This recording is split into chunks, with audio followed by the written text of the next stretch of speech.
필사까지 끝났는데도 너무 허전하시니까 이제는 암송까지 하신 분도 계시다고 제가 들었는데, 네, 계시죠? 아마 다른 분들이 또 시기 질투하실까봐, 네, 이게 저요라고 말씀 못 하시겠지만, 또 이렇게 방학 기간 동안 로마서 말씀을 또 읽으면서 준비하신 줄로 알고 있습니다. 이번 학기 우리가 공부할 말씀은 로마서 말씀이에요. 여러분 이거 다 받으셨나요? 네, 이 로마서 산책인데 여기 앞에 있는 일정은 사실 제가 이거 처음 만들 때 이렇게 일정이 될 줄 알고 준비했는데 교회 일정이 조금 변경이 돼서 이 앞에 있는 일정은 그냥 제목만 보시면 되겠습니다. 날짜는 여의치 마시고 날짜는 신경 안 쓰셔도 되고 제목만 보시면 될 것 같고요. 이 한 페이지 이렇게 넘겨보시면 그 지도가 있습니다. 여러분 가지고 계시는 여러분 나눠드린 이 교재의 유일한 칼라 면이에요. 첫 번째 면이. 네, 칼라 지도가 있고요. 네, 이거는 뭐냐면 우리가 지난 1학기 때 공부했던 말씀 기억하세요? 네, 어떤 거 공부했죠? 예?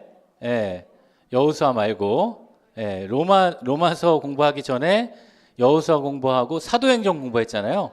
사도행전 공부할 때 1차, 2차, 3차 그리고 로마로 가는 전도여행 그 지도가 이렇게 나와 있습니다. 여러분 보시면서 바울이 이렇게 선교했구나 라는 것을 여러분 아시면 될 것 같고요. 그 옆에는 1차 전도여행에서 2차 전도여행으로 2차 전도여행에서 3차 전도여행으로 이렇게 나온 거에 있고 거기 보면 맨 아래에 이런 말이 있습니다. 바울이 3차 선교여행 중에 고린도에서 로마서를 작성하였다라고 이렇게 이야기되어 있어요. 그래서 바울이 이 로마서 말씀을 작성한 거고 한 장 더 넘겨보시면 오늘 첫 시간이니까 제가 교재가 어떤 내용이 들어있는지 한번 말씀드리겠습니다. 이 로마서가 전체 1장에서 16장까지 기록되어 있는데요. 제가 성경을 공부할 때 성경이 66권이잖아요. 66권이기 때문에 이 66권을 이렇게 다 머릿속에 집어넣기가 쉽지가 않았거든요. 근데 시험을 보니까 공부를 해야 돼요. 공부를 해서 어떻게 공부를 할까? 이런 다양한 자료들과 다양한 방법들이 있는데 제가 공부했던 방법은 여러분 이거 지금 보시는 이렇게 저는 공부했어요. 그래서 로마서 1장 하면 이걸 저는 바둑판이라고 부르거든요. 그러니까 모든 성경이 10장 단위로 이렇게 정리를 해가지고 이 각각이 한 10장씩 돼 있어요. 10장씩 돼 있고 그러니까 창세기 같은 경우는 50장이니까 10장씩 5페이지가 이렇게 되겠죠. 이렇게 해서 정리를 해본 건데 여러분 보시고 각 장에 어떤 내용이 들어가 있는가 라고 여러분 궁금해하시고 그럴 때는 이 바둑판을 참고하시면 8장? 8장은 성령 안에 있는 자유에 대해서 말씀하고 있구나. 11장 하나님의 구속사의 비밀이 기록되어 있구나 라고 여러분 살펴볼 수 있을 것 같습니다. 그래서 이 로마서가 이렇게 이 교재를 이렇게 준비했고요. 이제 넘겨보시면 6페이지에 로마서의 서론에 대해서 오늘 첫 시간이니까 공부할 텐데요. 우리 아까 그 일정 나온 화면 잠깐 보여주시면 이번 학기 앞쪽입니다. 이번 학기 우리 공부할 이 일정은 이렇게 됩니다. 제가 지난 금요일에 우리 구역 지도자 수련회 때 그 일정표를 우리 교구장님, 구역장님, 권찰님들께 나눠드렸는데 거기 보니까 저는 이상하게 제가 강의가 이번 학기가 12번인데 거기 나눠드린 거는 11번으로 돼 있었거든요. 근데 아마 우리 구역 지도자님들께서는 다 좋아하셨던 것 같아요. 12번인데 11번이 되니까 좋아하셔서 이렇게 발견을 못 하셨는데 한 분이 이게 딱 목사님 5월 며칠이죠? 30일이 없습니다. 30일이요. 절대 제가 의도적으로 숨긴 게 아니고요. 제가 이렇게 계산하다 보니까 빼먹은 거예요. 그래서 5월 30일까지 해서 전체 12번의 강의가 진행된다라는 것을 기억해 주시고 4월 4일은 강남노회가 있고 4월 11일은 교역자 수련회가 있고 그리고 6월 6일은 현충일 이렇게 연휴가 있습니다. 강남노회하고 교역자 수련회는 제가 어떻게 빠질 수 없고 참석해야 되는 부분이라 여기는 제가 휴강을 해야 되고요. 여러분이 원하시면 현충일에도 수업은 할 수는 있습니다. 네, 네. 혹시 원하시는 분 계시면, 네, 계시면 저랑 1대1로 하셔야 되니까, 네, 네. 이렇게 기억해 주시고, 오늘부터 시작해서 6월 13일까지 저희가 12번의 이 로마서 말씀을 공부해 보도록 하겠습니다. 그런데 우리 지난 시간에도 우리가 같이 공부했지만 우리가 성경을 같이 읽으면서 공부하기 때문에요. 딱 그날 뭐 1강이다, 1장이다 이렇게 딱 안 끝난다는 거 여러분 아시죠? 그 내용에 따라서 이렇게 진행이 되니까 여러분 참고하시고 같이 공부해 주시면 좋겠습니다. 네, 그러면은 이제 시작하면 되겠죠? 네, 그리고 지금 이렇게 막 앉아 계시는데 혹시 너무 이게 좁고 불편하시면 이 양쪽 날개 쪽으로 이동하셔도 되니까 네, 자유롭게 이동해 주시고요. 네, 그리고 마스크도 뭐 불편하신 분은 쓰셔도 되고 벗으셔도 되고 자유롭게 해주시면 되겠습니다. 네, 그러면 우리 로마서 우리 성경 공부를 시작하도록 하겠습니다. 여러분 로마서 하면 평상시에도 많이 들었던 말씀이고 우리가 또 기대하는 말씀이기도 하고 많은 분들이 신약 성경 중에 가장 좋아하는 말씀이 뭐냐라고 물어볼 때 많은 분들이 로마서라고 또 이야기도 합니다. 그러면서도 이 로마서의 말씀은 상당히 내용이 쉽지 않아요. 여러분 읽어보셨으니까 다 아시죠? 어떻습니까? 나는 로마서가 너무 쉬웠다. 네, 너무 쉬웠다. 그런 분 안 계실 거예요. 분당 우리 교회 이찬수 목사님께서 그런 이야기를 하셨죠. 자신은 이 로마서 설교를 하면서 자신의 인생의 전성기 때 나는 로마서를 설교하겠다라고 그렇게 생각을 하셨다고 해요. 그래서 그때까지 전성기가 올 때까지 그 로마서를 계속해서 아껴 두셨다고 해요. 그런데 로마서 말씀을 준비하다 보니까 하나님께서 그런 마음을 주셨다고 합니다. 로마서는 전성기 때 설교하는 것이 아니라 로마서 말씀을 설교하고 연구하고 가르치고 묵상할 때 너의 목회 인생이 전성기가 될 것이다. 그런 이야기를 주셨다라고 해요. 이 말은 이 로마서 말씀이 되게 심오하기도 하고 여러분 읽어보면 우리가 사도행전에서 공부했던 거 또 아직 우리가 바울서신 말씀은 공부하지 않았지만 바울서신 곳곳에 숨겨져 있던 그런 바울의 신학 사상들이 그런 바울의 선교의 정신, 성경에 대한 마음, 하나님에 대한 마음, 복음에 대한 마음들이 이 로마서 안에 감추어져 있고 숨겨져 있다라는 거예요. 그래서 한 신학자는 이렇게 얘기했어요. 성경을 반지로 비유하면 그 반지 가운데 로마서는 그 반지에 박힌 뭐와 같다? 보석과 같다라는 거예요. 여러분 반지 좋아하시죠? 예, 안 좋아하세요? 예, 반지의 어떤 면이 제일 좋으십니까? 그냥 링이 좋으세요? 아니면 거기에 박혀 있는 보석이 알이 좋으세요? 알이 좋잖아요. 그 알이 얼마나 크고 얼마나 좋은 거냐에 따라 그 반지 값이 정해지지 않습니까? 네, 마치 이 반지는 다 내려놓으시고 말씀만 쫓아 나오신 우리 십사지구 성도님이신 줄 네, 이 자리에 계신 것 같습니다. 그래서 반지로 비유할 때 로마서는 그 반지에 이 박혀 있는 보석과 같다. 그리고 우리가 로마서 공부를 하면요, 그 보석 중에서도 보석은 로마서 8장이다. 이런 이야기도 있어요. 그래서 혹시 우리 소망교회에 계속 신앙생활을 하신 분들은 그런 경험이 없으시겠지만 다른 교회에서 신앙생활을 하시고 다른 교회에서 좀 양육을 받아보시고 특별히 다른 교회에서 제자훈련이나 사역훈련 받아보신 분 혹시 계십니까? 제자훈련, 사역훈련, 이 국제제자훈련원에서 나온 우리 사랑의 교회에서 하는 그 훈련을 받으시면 마지막 사역훈련을 마치잖아요. 그러면 제자훈련이 거의 1년 걸리는 과정이고 사역훈련도 거의 1년 걸리는 과정인데 사역훈련을 마치면 맨 마지막에 수료하는 조건이 뭐냐면 로마서 8장을 암송하는 거예요. 1절부터 마지막 절까지. 여러분 다 이러시잖아요. 근데 다 하시더라고요. 근데 저희는 소망교회니까. 여러분 로마서 8장이 문제입니까? 1장부터 16장까지. 16장까지. 여러분 목표는 그렇게 가지시면 되는 거죠. 목표는 내가 1절부터 마지막 16장 마지막 절까지 이번 학기 내가 함께 읽고 함께 묵상하고 그 말씀을 깨닫는 그런 목표를 가지고 여러분 공부하시면 좋겠습니다. 자, 다음 화면 넘겨주시면 로마서의 저자는 누구일까요? 저자는 사도 바울이라고 할 수 있습니다. 바울. 이 로마서 1장 1절 말씀인데요. 우리 같이 한번 읽어볼까요? 시작. 예수 그리스도의 종 바울은 사도로 부르심을 받아 하나님의 복음을 위하여 택정함을 입었으니.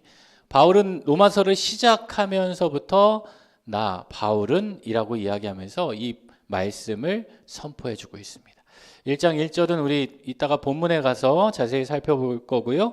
그런데 이 바울이 이 편지를 바울이 직접 기록한 것이 아니라 바울이 이야기를 해주고 바울의 사상을 누가 기록했냐면 16장 22절인데요. 그 밑에 말씀 같이 한번 읽어볼게요. 시작. 이 편지를 기록하는 나 더디오도 주 안에서 너희에게 문안하노라. 누가 기록했다는 거예요? 더디오라는 사람이 이 바울의 비서라고 할 수 있습니다.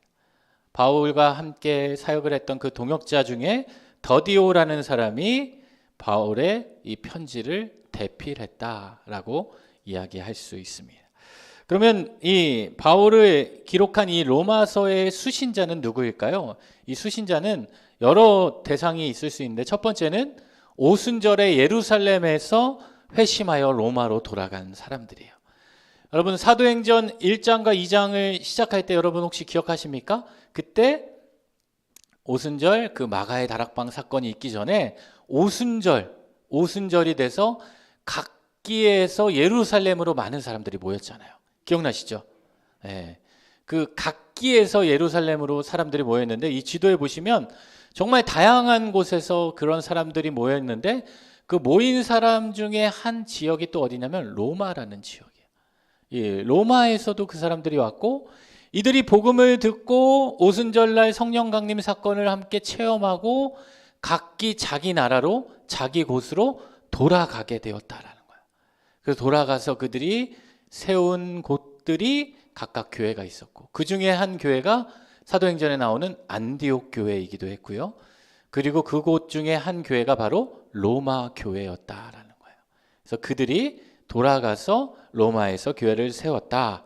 그리고 두 번째는요, 로마에 있는 하나님을 경외하는 이방인들이 로마에 있던 그 경외하던 이방인들이 그 로마 교회를 세웠다라는 거예요. 로마서 1장 7절 말씀을 보면 우리 같이 한번 읽어볼까요? 시작. 하나님의 사랑을 받고 성도로 부르심을 받은 모든 자에게. 로마에서 이렇게 하나님의 사랑을 받고 성도로 부르심 받은 자들이 로마 교회를 함께 세워갔다라는 거예요. 제가 문제를 한번 낼게요. 로마 교회를 세운 사람은 누구입니까? 1번 바울, 2번 로마에 있는 하나님을 경외하는 자들. 정답은 2번. 바울이 로마 교회를 세운 것이 아니라 그 교회에 있는 자들을 향해서 편지를 보냈다라는 거예요. 우리가 잘 알고 있는 바울 서신, 고린도후서 이런 말씀들을 보면 그 교회는 바울이 가면서 전도하면서 세워진 교회였다면 로마는요, 로마 교회는 바울이 세운 교회가 아니고 사실 이 로마서를 쓸 때까지만 해도 바울은 아직 로마에 갔다 못 갔다? 못 갔다. 가지 못했다라는.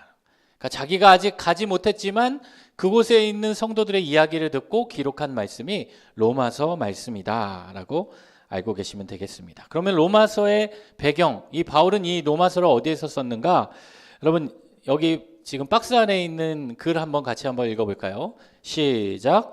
사도 바울이 마게도냐와 아가야에서 예루살렘 성도들 가운데 가난한 이들을 위한 모금 사역 중 많은 사람들로부터 교회에 대한 소식을 듣게 되자 이제 자신이 로마 교회에 방문이 머지 않았다라는 확신이 들어서 그의 비서인 더디오를 통해 로마서를 작성하여 로마 교회에 보내. 바울이 3차 전도 여행 가운데 여기 나오죠. 마게도냐와 아가야. 마게도냐는요, 여기 지도에 보시면 이 마게도냐라고 이렇게 돼 있죠. 여러분 잘 알고 계시는 빌립보가 있는 그 지역, 그리스 위쪽에 있는, 그리고 아가야는 오늘날 고린도 지역, 그리스에 있는 고린도 지역이 되겠습니다. 이곳에 머물러서 바울이 이 로마서 말씀을 기록하게 되었다라는 거예요. 그럼 바울이 이 로마서 말씀을 왜 기록했을까요? 그 목적을 한번 보겠습니다. 바울이 왜 이 말씀을 기록했을까? 이 교재에는 한 3가지 정도로 나와 있는데, 첫 번째는 바울의 로마 교회 방문 계획을 알리기 위해서요. 내가 당신들 교회에 내가 이제 곧 방문할 거다.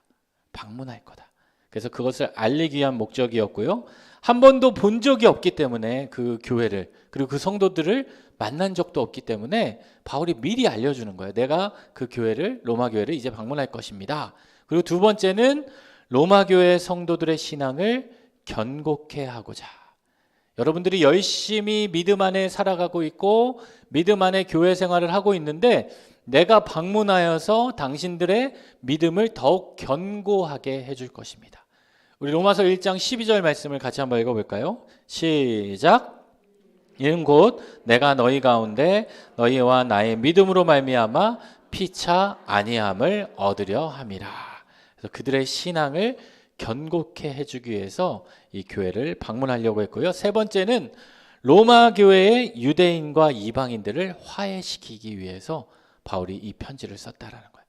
여러분, 로마서를 읽다 보면 유대인이나 이방인이나 뭐 헬라인이나 다른 이런 거 상관없이 우리 모두는 하나이고 예수 그리스도 안에서 한 형제이고, 바울도 자신도 유대인이었지만 이방인들을 향해 더 마음을 품고 그런 것들을 더 이렇게 가르쳐 주기 위해서, 하나 되기 위해서, 화해시켜 주기 위해서 바울이 로마서를 기록했다라는 거예요.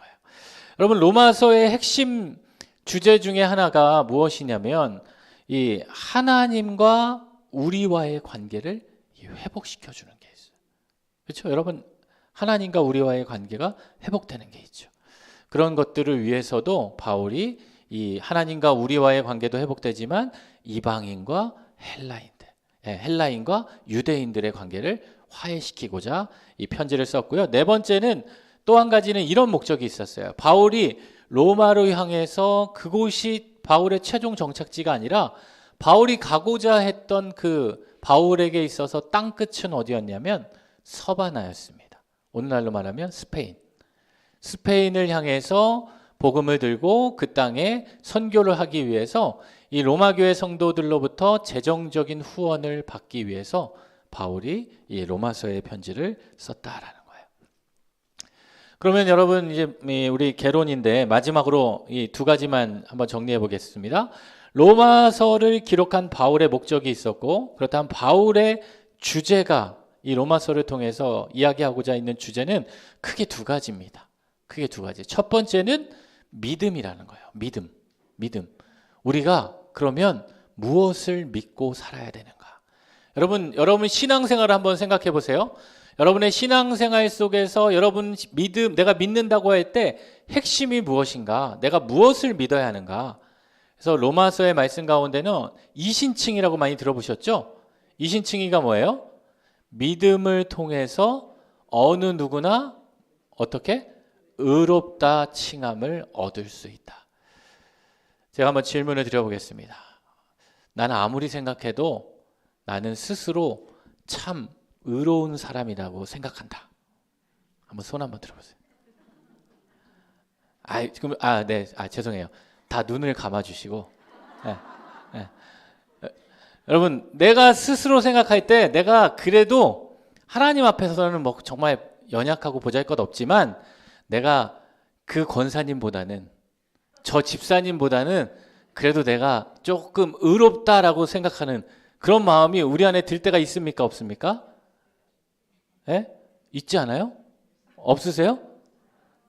있단 말이에요. 그런데 믿음으로 하지 않고는 하나님 앞에서 의롭다 하심을 받을 자가 있다 없다? 없다라는 거예요. 여러분, 이신칭이라는 말이 그냥 내가 잘해서, 내가 어느 정도 믿음을 지켜오고 내가 어떻게 해서 내 스스로가 의롭다 여김을 내가 이야기하는 게 아니라 누가 해주시는 거예요? 하나님이 나를 의롭다 해주시는 거예요. 하나님이 나를 의롭다 해주시는 거예요. 내가 나 자신을 볼 때는 자격이 없고 연약하고 부족하고 초라한 것 같아도 내가 하나님을 믿으면 그 하나님이 나를 어떻게 해요? 그 믿음으로 인해서 의롭다 칭해 주신다라는 거예요. 여러분 이게 은혜잖아요. 이게 은혜잖아요. 그렇죠? 로마서의 주제가 바로 이겁니다. 여러분이 율법을 행하지 않아도 율법을 몰라도 여러분이 예수 그리스도를 통해 하나님을 온전히 믿으면 나의 삶은 누가? 하나님이 나를 어떻게 여겨주신다? 의롭다 여겨주신다. 그러니까 여러분 우리 한 사람 한 사람은 우리가 예수를 믿는다는 것은 누가 우리를 보장해 주는 겁니까? 네, 하나님이 보장해 주죠. 여러분 이 교회 다니시는 분들이 믿음 있는 분들이 이 세상 속에 나가서 그런 걸 자랑해야 돼요. 그런 걸 자랑해야 돼요. 우리 아들이 뭐 어디 대기업에 다니고 우리 집이 뭐고 내가 이번에 차를 바꾸고 내가 이번에 최신 핸드폰을 바꾸고 내가 어디 갔다 오고 여러분 이걸 자랑하는 게 아니라 뭘 자랑해야 된다고요? 하나님이 나를 의롭다 해주셨어. 내 백은 무슨 백이에요? 네, 구찌가 아니라 내 백은 무슨 백이에요? 하나님 백이에요. 내 옆에 계신 분들에게 한번 자랑해 보세요. 자랑해 보세요. 나 하나님 백이야. 네. 여러분 좋은 거 자랑할 때 그렇게 부끄럽게 자랑하실 거예요? 네. 당당하게 나 하나님 백이야. 네. 네. 네, 우리 로마서를 공부하니까 이번 학기 우리 14지구 성도님들은 우리 교회 안에서 다른 성도님들과 이야기할 때 항상 그렇게 자랑했으면 좋겠어요. 어떻게? 나 하나님 백이야. 나 하나님 백이야. 부럽지? 나 하나님 백이야. 네, 이런 거를 여러분 자랑할 수 있어야 되는 거예요. 그래서 로마서의 핵심 주제는 첫 번째는 무엇을 믿을 것인가? 무엇을 믿을 것인가? 그래서 하나님과 우리와의 관계가 어떻게 해요? 죄로 인해서 단절됐단 말이에요. 근데 그 죄로 인해서 단절됐는데 우리가 예수 그리스도를 믿음으로 우리 다음 사진 보여주시면 예수 그리스도를 믿음으로 그 믿음의 십자가로 인해서 우리가 하나님께로 나아갈 수 있게 된다라는 거예요. 분명히 나의 죄 때문에 끊어졌는데 내가 하나님을 더 이상 가까이 나아갈 수 없는 존재인데 그 믿음 때문에 우리는 하나님께 나아갈 수 있게 된다. 그 이신칭의이고 그 믿음을 이 로마서는 이야기해주고 있다는 거예요. 그런데 여러분 이게 로마서의 몇 장까지냐면 1장부터 11장까지예요. 근데 많은 크리스찬들이요 이 로마서의 1장부터 12장까지는 너무나 잘 알고 있어요. 그래서 여러분 이 성경 공부 끝까지 오셔야 돼요. 왜냐하면 이 믿음의 완성이라는 것은 이 믿고 아는 것으로만 끝나지 않는다는 거예요. 이번 주 주일 우리 담임 목사님 설교하셨잖아요. 안다라는 것이 내가 지식적으로 알고 그냥 경험하고 이것으로 끝나는 것이 아니라 그 다음으로 이어져야 되는 거예요. 그래서 두 번째 주제는 뭐냐면 우리가 첫 번째가 무엇을 믿을까였다라면 두 번째는 우리가 그 믿음을 가지고 어떻게 행할 것인가. 그래서 로마서 12장부터 16장까지를 보면 그 행함에 대해서 이야기해주고 있다라는 거예요. 내가 그것을 믿는다면 믿음이 어떻게 우리의 삶 가운데 나타나야 하는가. 그리고 우리가 받았던 그 은혜를 우리가 어떻게 응답하고 삶으로 나타나야 하는가. 여러분 이것이 중요하다라는 거예요. 오늘날 우리 크리스찬들이 세상으로부터 이게 존중받지 못하고 인정받지 못하고 있는 부분 가운데 하나가 뭐냐면 바로 이런 어떻게 행할 것이다 이것에 대한 부분이 약해져 있기 때문이에요. 근데 믿음은 여러분 그냥 믿음이라고 하는 게 그냥 내가 정적으로 믿고 나만 알고 있고 그냥 성경 공부만 하고 끝이 아니라 반드시 그 믿음이 행함으로 이어져야 된다는 거예요. 다시 말하면 내가 듣는 이 믿음이 우리의 삶을 통해서 실천되고 행해져야 된다는 거예요. 여러분 그런 얘기 들어봤죠? 예수 믿는 사람들에게는 어떤 향기가 나요? 그리스도의 향기가 나야 되는 거예요. 여러분이 있는 그곳에서 여러분을 통해서 그리스도의 향기가 나야 되는 거예요. 여러분이 속해 있는 그 가정에서 우리 자녀들을 통해, 우리 남편들을 통해, 우리 가족들을 통해 여러분이 그리스도의 향기를 전할 수 있어야 되는 거예요. 그래서 믿더니 달라졌네. 그리고 이번 학기 최종 목표는 뭐예요? 최종 목표는 로마서 공부하더니 달라졌네. 로마서 공부하더니 이제 조금 그리스도인답네. 그런 여러분의 삶에 그런 행동, 실천, 그런 향기가 나타날 수 있어야 된다라는 거예요. 그래서 다음 사진을 보시면 여러분, 우리가 의를 입은 자라고 그랬잖아요. 칭의. 칭의 받은 사람은 그 받은 그 의를 우리는 삶을 통해서 행하고 드러낼 수 있어야 한다라는 거예요. 그래서 이 로마서 말씀이 이러한 것들을 이야기해주고 있다라고 여러분 생각하시면 좋겠습니다. 자, 로마서의 핵심 주제 두 가지 기억하시죠? 첫 번째는 뭐라고요? 무엇을 믿어야 하는가? 무엇을 믿어야 되는가? 믿음에 대한 부분이고, 두 번째는 어떻게 행해야 되는가? 그래서 이 로마서를 생각하면 저는 그게 생각납니다. 이 믿음이란 단어를 많은 사람들이 명사로 알고 있지만 이 믿음은 명사가 아니라 동사다. 동사다. 그래서 내가 믿는다는 것은 결단이 따라야 되고 행함이 따라야 된다라는 것을 여러분 기억하시면 좋겠습니다. 자, 그러면 이제 로마서 1장부터 우리 한번 본문을 읽어가면서 우리 같이 한번 로마서 말씀을 자세히 한번 들여다보면 좋겠습니다. 로마서 1장 1절, 아마 1장 1절이 로마서 전체를 이 바울의 이야기를 다 대변해 준다라고도 말할 수 있을 텐데요. 우리 1장 1절 같이 한번 읽어보겠습니다. 시작. 종 바울은 사도로 부르심을 받아 하나님의 복음을 위하여 택정함을 입었으니. 여러분, 이 1절에 나오는 이 네 가지 단어를 여러분 한번 살펴보면 좋겠습니다. 첫 번째는 종이라는 단어고, 두 번째는 사도라는 단어고, 세 번째는 복음이라는 단어고, 네 번째는 택정함이라는 단어예요. 이 네 가지 단어가 이 바울이 누구이고, 이 로마서를 쓰고 있는 바울이 믿고 있는 것이 무엇이고, 그가 어떠한 상황에 있는지를 전해주고 있습니다. 첫 번째로 바울은 자신을 소개할 때, 어떤 편지를 보낼 때 자신을 이제 소개하는 바울의 인사인데, 인사를 할 때 바울이 어떻게 얘기했냐면, 나는 누구의 종이다? 예수 그리스도의 종이다. 종이다. 여러분, 이 성경에 나오는 종은요, 크게 두 가지 의미가 있어요. 첫 번째는 이 노예라는 의미가 있고요. 두 번째는 이 하인이라는 의미가 있어요. 종. 조금 이 뉘앙스가 다른 거 아시겠죠? 이 노예라고 하는 것은요, 아예 뭐 그런 게 전혀 없죠. 그냥 노예라고 딱 정해지면 모든 것을 다 해야 되는 거예요. 근데 하인, 종만 해도 조금 어떤 정도 그런 자유가 주어지고 그런 것들이 있다라고 생각할 수 있는데, 이 본문에 나오는 예수 그리스도의 종이다라고 할 때 이 종의 개념은 이 헬라어로 둘로스라는 단어인데요.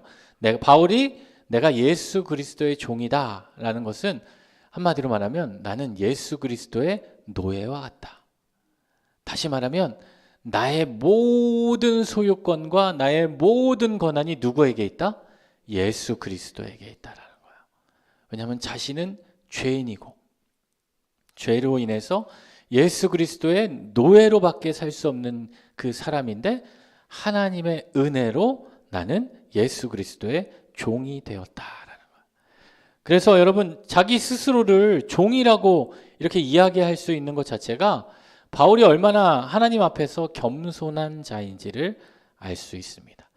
예수님께서도 자신을 이렇게 낮추시고 낮은 모습을 보여주셨는데 바울의 삶도 마찬가지였어요. 바울이 사실 자랑할 거면 얼마든지 자랑하고 자신이 가지고 있는 지식, 가지고 있던 이 환경, 배경 이런 것들을 내세우면 얼마든지 내세울 수 있었지만 바울은 그 모든 것들을 다 배설물로 여기고, 바울이 하나님 앞에서 자신을 소개할 때 바울이 소개하는 두 가지 핵심 단어가 뭐냐면, 나는 하나님의 종이다. 종이다. 그리고 두 번째는 이 사도라는 거죠. 우리 다음 화면 한번 보시면, 여러분, 이 종이라는 단어는 성경에 보면 많이 나오죠. 여러분, 우리가 지난 시간에 공부했지만 여호수아 1장 1절 말씀하면 누가 등장해요? 모세가 등장하잖아요. 우리 1장 1절 말씀 같이 한번 읽어볼까요? 시작. 여호와의 종 모세가 죽은 후에 여호와께서 모세의 수종자 눈의 아들 여호수아에게 말씀하여 이르시되. 그렇죠? 이 모세도 여호와의 종이었고, 처음에는 모세의 종이었던 여호수아가 여호수아 마지막 24장 29절에 어떻게 고백합니까? 여호와의 종. 여호와의 종이, 모세가 여호와의 종이 되었고, 우리 지난 학기에 공부했던 거 기억나시죠? 지난 학기에 여호수아 다 공부하셨죠? 네. 여기 공부 안 하신 분들이 많이 오신 것 같아서. 모세의 종이었던 여호수아도 믿음 안에서 하나님의 은혜를 덧입고 그의 정체성이 모세의 종에서 이제는 여호와의 종이 되었다라는. 그리고 예레미야는 또 어떻게 고백하냐면요. 예레미야는 이 내 종 선지자들이라고 해요. 이 선지자들도 하나님의 종이다라는 거예요. 그러니까 여러분, 우리의 정체성은 누구의 종이에요? 하나님의 종이에요. 하나님의 종이 되는 거예요. 예수 그리스도의 종이 되는 거예요. 내가 믿는다라는 것은 나의 주인, 나의 주권이 누구에게 있다? 하나님께 있다. 여러분, 여러분의 삶을 한번 돌아보십시오. 여러분의 주권이 누구에게 있습니까? 솔직하게. 솔직하게 누구에게 있어요? 나에게 있는 경우도 있고, 또 나의 주권이 누구에게 있어요? 자녀에게 있는 분도 있고, 남편에게 있는 분들은 안 계신 것 같고, 다른 것들이 나의 소유권이 있을 때가 있다라는 거예요. 근데 우리가 믿음 안에 거한다라는 것은 결국은 계속 나의 주인을 하나님으로 계속 만들어가는 거예요. 때로는 내가 내 삶의 주인일 때도 있지만, 내가 아니라 하나님이 나의 삶의 주인이지. 하나님이 내 인생의 주인이지. 어떤 일을 결정할 때도 우리는 내가 주인이 되면 어떻게 해요? 내가 보기에 좋은 것. 여러분, 창세기 1장을 보면 하나님이 천지를 창조하시고 어떻게 얘기하세요? 보시기에 심히 좋았더라. 그 좋았더라라는 단어가 히브리어로 토브라는 단어예요. 토브. 이 토브라는 단어가 보시기에 좋았더라. 영어로 말하면 good, 좋았다. 근데 거기 중요한 게 보시기에 좋았더라인데 누가 보시기에? 하나님 보시기에 좋았더라. 그러니까 여러분, 내가 어떤 일을 결정하고 판단할 때 누구 보기에 좋아야 돼요? 하나님 보시기에 좋았더라. 그게 바로 종이에요. 예수 그리스도의 종인 인생이 되는 겁니다. 오직 주인의 명령에 따라 움직일 뿐 자신의 의사는 그 다음 순위로 내려놓는 거죠. 그게 종입니다. 그래서 바울은 자신이 그런 예수 그리스도의 종이다. 두 번째, 바울의 정체성은 뭐예요? 사도라는 단어예요. 사도. 사도라는 이 헬라어는 아포스톨로스라는 단어인데, 여러분, 이 사도 많이 들었죠? 바울도 그래서 뭐라고 그래요? 바울. 사도 바울이라고 그러잖아요. 사도 바울. 사도 바울. 사도라는 것은 어떤 의미가 있냐면, 이 사도라는 것은 원래 이 성경에 이렇게 나오지만 로마 황제로부터 모든 권위를 받은 그 전권을 위임받은 그 대사 역할을 하는 사람이 바로 사도였어요. 이 성경에만 등장하는 것이 아니라 로마 시대 황제로부터 그런 역할을 받은 사람들이 바로 사도였다라는 거예요. 다시 말하면 자의가 아니라 어떤 임무를 맡은 자라는 거예요. 내가 사도라는 것은 이 나를 사도라고 임명해 준 그 사람의 일을 대신하여 집행하고 실행하는 사람이에요. 그러니까 사도 바울도 마찬가지죠. 근데 그 사도 바울은 그 사도의 권한을 누구로부터 받았다? 예수 그리스도로부터 받았다라는 거예요. 여기도 보면 1절에 바울은 사도로 부르심을 받았다라고 그러잖아요. 사도로 부르심을 받았다. 그래서 이 사도라는 것은 그런 의미가 있다. 그래서 바울 자신은 로마 황제가 아니라 하나님의 전권 대사이다. 그렇죠? 여러분, 우리도 마찬가지죠. 여러분 다 하나님으로부터 그런 권한을 받고 그런 명령을 받은 자들이잖아요. 그렇지 않습니까? 그렇지 않아요? 네. 제가 이 목회를 하기 전에 이 한 중고등학교 때 꿈이 하나 있었어요. 그 이제 고등학교 와서는 이제 목회자가 꿈이 되었지만 그 꿈 중에 하나가 뭐였냐면 저는 이 대사가 되는 거였어요. 대사, 외교관. 제가 이게 만나 보니까 우리 14지구에 이 외교관을 하셨던 분들이 많이 계시는데 제 예전의 꿈이 외교관이었어요. 왜 그랬냐면 무언가 이렇게 그 권한을 받고 우리나라를 대표해서 이렇게 나가서 그 일을 하는 게 너무나 멋져 보이는 거예요. 나도 그래서 외교관이 되고 싶다. 외교관이 되고 싶다. 그러면서 이 처음에는 그런 역할을 하는 게 외교관만 있는 줄 알았어요. 근데 하나님께서 이제 저에게 너는 그렇게 되면 믿음이 없어질 것 같으니까 저를 불러가지고 이제 목회자로 하나님 나라의 대사 역할을 할 수 있게 감당해 주셨는데 여러분 그 하나님 나라의 대사 역할을 하는 게 저와 같은 목사만 감당하는 게 아니라는 거예요. 여러분 믿음 안에 살아가고 있는 우리 성도님들 한 분 한 분의 삶이 바로 하나님 나라의 대사로서 하나님 나라의 사도로서 그런 역할을 감당하는 그런 부르심을 받은 자들이다. 그리고 바울이 바로 자신의 정체성을 그렇게 종과 사도로 설명해 주고 있다. 그리고 또 한 가지 단어는 무엇이냐면 하나님의 복음이에요. 여러분 복음이라는 단어는 원래 유앙겔리온이라는 단어인데 영어로 말하면 뭐예요? 굿뉴스죠. 좋은 소식. 좋은 소식이에요. 이 복음이란 단어도 마찬가지예요. 복음이란 단어도 성경에도 나오지만 그 당시 로마 시대에는요. 이 로마 황제가 전하는 소식이 복음이었어요. 복음이었어요. 여러분 각자에게 복음이 있잖아요. 여러분 오늘 나에게 복음은 무엇입니까? 오늘 나에게 복음은 뭐예요? 제가 여러분과 같은 학생 시절의 복음은 무엇이었냐면 휴강이 복음이었어요. 오늘 휴강이래. 그렇게 좋은 복음이 그런 복음이었는데 나의 복음이 무엇인지 여러분 잘 생각해 보세요. 나는 무엇으로 가장 기뻐하고 무엇으로 가장 즐거워하는가? 그렇죠? 여러분 지금 각자 원하고 있는 바라고 있는 그런 굿뉴스가 있잖아요. 내가 지금 준비하고 있고 기대하고 있는 것들이 나에게 굿뉴스인데 이 바울이 얘기하는 이 복음은 어떤 복음이냐면 그래서 바울은 복음을 이야기할 때도 하나님의 복음에 대해서 이야기하는 거예요. 하나님이 나에게 주신 좋은 소식. 하나님이 나에게 주신 그 기쁜 소식. 그것이 복음이에요. 그래서 바울이 특별히 이야기하는 복음은 무엇이냐면 하나님이 나에게 주신 기쁜 소식은 무엇이냐면 그 자체가 바울에게 복음은 예수 그리스도다. 예수 그리스도다. 그래서 여러분 이 로마서를 읽으면 복음이라는 단어 대신에 예수님, 예수 그리스도를 넣고 읽으셔도 그 내용들이 다 일맥상통하게 되는 것을 알 수 있게 됩니다. 복음이 무엇인가? 여러분 누군가가 내가 복음을 전해야 되는데 내가 복음을 들어야 되는데 무엇을 내가 전해야 되지? 여러분 많이 조금 어렵잖아요. 내가 믿지 않는 자들, 특히 믿지 않는 가족들, 믿지 않는 친구들에게 내가 복음을 전해야 되는데 어떻게 멋있게 전하지? 어떻게 잘 전하지? 여러분 다른 게 없어요. 복음은 무엇이라고요? 예수 그리스도. 예수 그리스도에 대해서 전하는 거예요.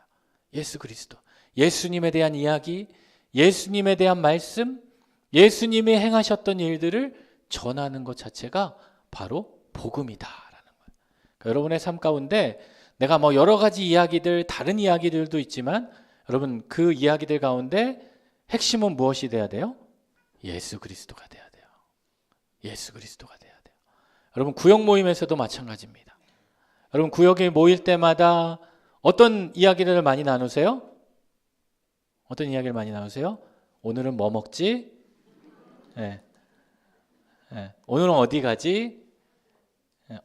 권사님 이거 옷 샀나 봐. 이제 또 오랜만에 만나면 또 어떤 이야기를 많이 하실까요? 내가 지난 겨울에 어디 갔다 왔는데 이번에 우리 손자가 뭐뭐 했는데 우리 아들이 뭐 했는데 내 남편 얘기는 잘 안 하시죠?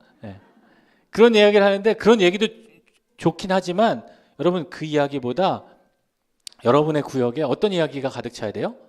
예수님에 대한 이야기로 가득 차야 돼요. 예수님에 대한 이야기. 여러분 교회가 힘이 있고 구역이 힘이 있으려면 어떻게 돼요?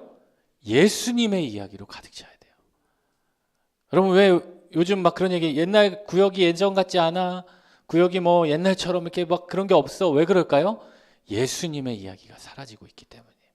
우리가 바쁘다는 이유로, 여러 가지 일타는, 모이기 어렵다는 이유로 모일 때마다 다른 이야기들을 많이 하면 그 구역은 점점 힘을 잃어가는 거예요. 그런데 바빠서 모이기 힘들어도 1년에 한 번을 모여도, 한 학기에 한 번을 모여도 여러분 모일 때마다 그 구역에, 그 모임에 예수님의 이야기가 가득 차면 여러분 그 구역은 힘을 얻는 겁니다. 생명을 얻는 겁니다. 여러분 이거 구역뿐만 아니에요. 여러분의 가정에서도 마찬가지. 여러분의 가정에서도 자녀들과 가족들과 뭐 세상 이야기, 자라가는 이야기, 삶의 이야기도 나누시지만 그 이야기의 중심에는 누가 있어야 돼요? 예수님이 있어야 돼요. 예수님의 이야기로 가득 찬 여러분의 가정, 여러분의 삶이 되시기를 소망합니다. 또 한 가지 바울이 이야기하는 것은 무엇이냐면 택정함이라는 거예요. 택정함. 이 택정함이라는 단어는 헬라어로 아포리조라는 단어인데요. 다시 말하면 내가 하나님으로부터 하나님의 복음을 위하여 택정함을 받았다라는 것은 선택되었다라는 거고요. 구별되어졌다라는 거고, 다시 말하면 구별됐다라는 것은 내가 구별되어서 나에게 하나님께서 특별히 역할을 주셨다라는 거예요. 여러분 이 자리에 이렇게 나와서 앉아 계신 것도 여러분 그냥 나와서 앉아 계신 것 같지만 억지로 나오시진 않으셨죠? 뭐 간혹 한두 명 정도는 억지로 나올 수 있어요. 왜냐하면 안 나오면 우리 구역장이 계속 전화하니까. 그렇지만 여러분이 이렇게 이 자리에 나올 수 있는 것은 여러분 누가 나오게 했어요? 제가 나오게 한 건 아니잖아요. 하나님이 여러분을 나오시게 택정하셨다는, 정하셨다는. 다시 말하면 하나님이 여러분을 구별하셔서, 여러분을 택하셔서 여러분을 이 자리에 부르셨다라는 거예요. 그 부르심에는 반드시 무엇이 있다? 사명이 있다라는 거예요. 사명이 있다라는 거예요. 그리고 사명을 지키는 자로 살아가라는 거예요. 여러분 바울이 로마서 1장 1절을 시작하면서 무엇이라고 얘기하냐면 나는 종이고 사도고 하나님의 복음을 전하기 위해서 어떻게 됐다? 택정함을 받았다라는 거예요. 여러분 잘 알고 계시는 타이타닉이라는 배 있죠? 타이타닉이 이게 침몰할 때 2,200명 중에 1,500명이 이제 사망을 했는데 그 중에 이 생존율을 계산을 했다고 그래요. 생존율을 계산했는데 그 중에 어린이가 51%가 살았대요. 어린이가 51%. 그리고 그 중에 여성이 74%가 살았답니다. 대단하죠? 남성은 몇 프로 살았을까요? 남성은 20%밖에 못 살았다. 여러분 남성들을 긍휼히 여겨주셔야 돼요. 여러분 근데 이게 왜 그럴까요? 뭐 여성들이 남자들을 다 물에 빠뜨리고 막 여성들만 단합해서 살아간 게 아니라는 거예요. 그때 그 타이타닉호의 에드워드 스미스 선장이 이렇게 외쳤다고 해요. 우리 다음 사진을 보시면 Be British라고 외쳤다고 해요. 한마디로 말하면 영국인답게 마지막을 보내라. 신사답게 마지막을 보내라. 그러니까 그 남성들이 어떻게 해요? 어린아이들을 다 보트에 태우고 연약한 어린아이들을 보내고 또 여성들을 그곳에 보내고, 아마 어린아이가 더 이 생존율이 높아야 되겠지만 아마 어린아이는 약했기 때문에 아마 그렇게 배려해도 이 죽은 아이들이 많았을 거예요. 그렇기 때문에 이 생존율이 그냥 비슷한 게 아니라 어린이, 여성, 남자 차이가 현저하게 드러나게 됐다는. 다시 말하면 그들에게 주어진 그 역할, 나에게 주어진 그 사명, 그것을 감당한 결과로 이렇게 나타나게 되었다라는 거예요. 여러분 우리가 예수를 믿는다는 것도 마찬가지예요. 우리가 예수를 믿는다는 것은 여러분에게 하나님이 여러분에게 맡겨주신 그러한 택정함이 있는 겁니다. 여러분에게 있는 그 사명이 있는 겁니다. 그래서 이번 학기 우리가 로마서를 공부하면서 그러한 사명들을 잘 발견하시고 깨닫는 그러한 시간이 될 수 있기를 소망합니다.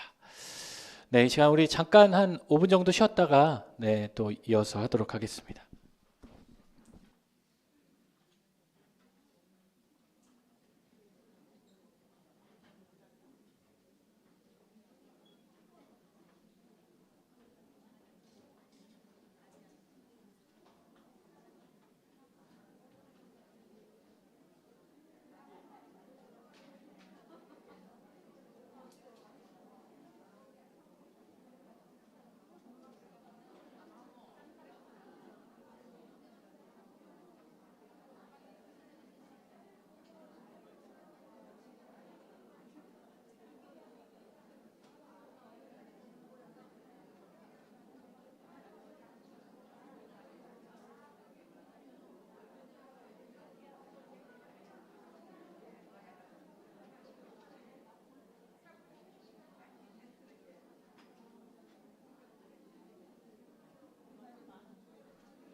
네, 우리 또 이어서 공부를 하도록 하겠습니다.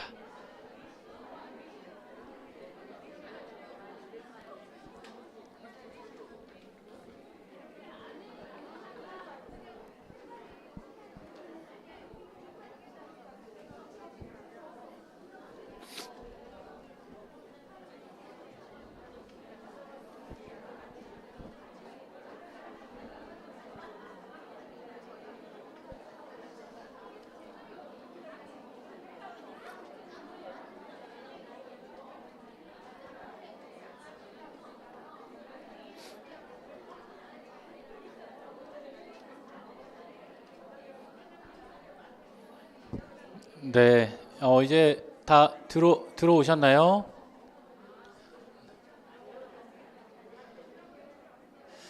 네, 지금 우리 첫 시간 시작했는데 지금 걱정이 앞섭니다. 저희가 1절 했거든요. 네, 지금 로마서 1장 1절 했는데 지금 1시간이 지났어요.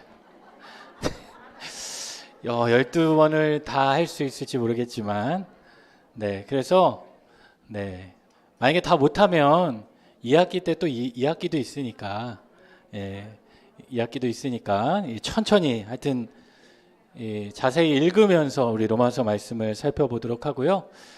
여러분이 기도를 많이 하셔서 이 장소가 우리 지난 학기보다 여기가 더 좋으세요? 안 좋으세요? 좋으세요? 네, 더 좋은 곳으로 여러분들이 기도를 많이 저는 장소에 대해서 정말 기도는 안 했거든요. 네, 여러분이 기도를 하신 것 같아요. 정말 좋은 곳으로 이렇게 보내주셨고, 또 오늘 첫 시간인데 이렇게 많이 참석해 주셨는데, 우리 마지막 시간까지 지금 여기 계신 분들, 여러분 옆에 한번 보세요. 누가 이제 빠지지 않도록, 다음 시간에도 또 계속 나올 수 있도록 해주시고, 오늘은 첫 시간이어서 우리 제가 조금 일찍 마쳐야 될 것 같아요. 광고도 있으시고 또 그럴 것 같아서 제가 조금 일찍 마치도록 하겠습니다. 그러면 이제 시작하겠습니다. 우리 2절 말씀 같이 한번 읽어보겠습니다. 1장 2절 함께 읽을게요. 시작. 하나님이 선지자들을 통하여 그의 아들에 관하여 성경에 미리 약속하신 것이라. 여러분, 한 주 동안 이 로마서 말씀을 미리 읽어보시고 그 말씀을 읽고 궁금했던 부분들이 있으시죠? 네, 있으실 거예요. 있으신 분들은 저에게 이 카톡을 좀 주시면 좋겠어요. 네. 카톡을 주시면 제가 그 부분들을 이렇게 공부하면서 이 설명을 같이 해드리면 좋을 것 같아요. 제가 그냥 지나칠 수 있는 부분도 있고 또 제가 미처 생각하지 못하는 부분도 있는데 여러분이 말씀을 같이 읽으면서 이게 왜 그렇지? 이게 무슨 뜻이지? 이렇게 이야기해 주시면 우리 반에서도 같이 공부하는데 큰 도움이 될 것 같습니다. 아시겠죠?